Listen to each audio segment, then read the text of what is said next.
আলাইকুম প্রিয় শিক্ষার্থীরা, আমি তোমাদের জন্য এখন নিয়ে এসেছি সপ্তম শ্রেণীর দলগত কাজ 2। দেখো, পরিমাপের দক্ষতা বাড়াই।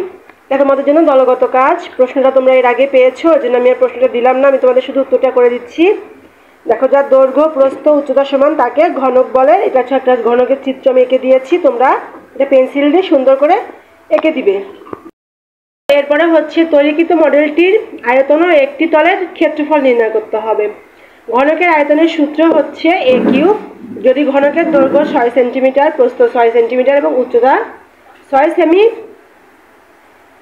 হয়, তাহলে হচ্ছে আয়তন 6 গুণ 6 গুণ 6, তাহলে এখানে হচ্ছে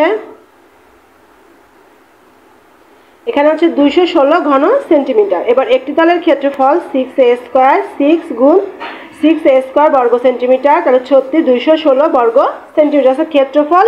এটা হচ্ছে আয়তন। এরপরে দেখো, তৈরিকৃত মডেলটির সম্পূর্ণ তলের ক্ষেত্রফল নির্ণয় সম্ভব কিনা। মডেলটির সম্পূর্ণ তলের ক্ষেত্রফল নির্ণয় করা সম্ভব, যেখানে এ হলো পার্শ্ব দৈর্ঘ্য। এটা লিখলেই তোমাদের হয়ে যাবে। এরপরে আমি 1 আর 4 এর কাজ নিয়ে আসতেছি, আশা করি আমার সাথেই থাকবে তোমরা। আল্লাহ হাফেজ।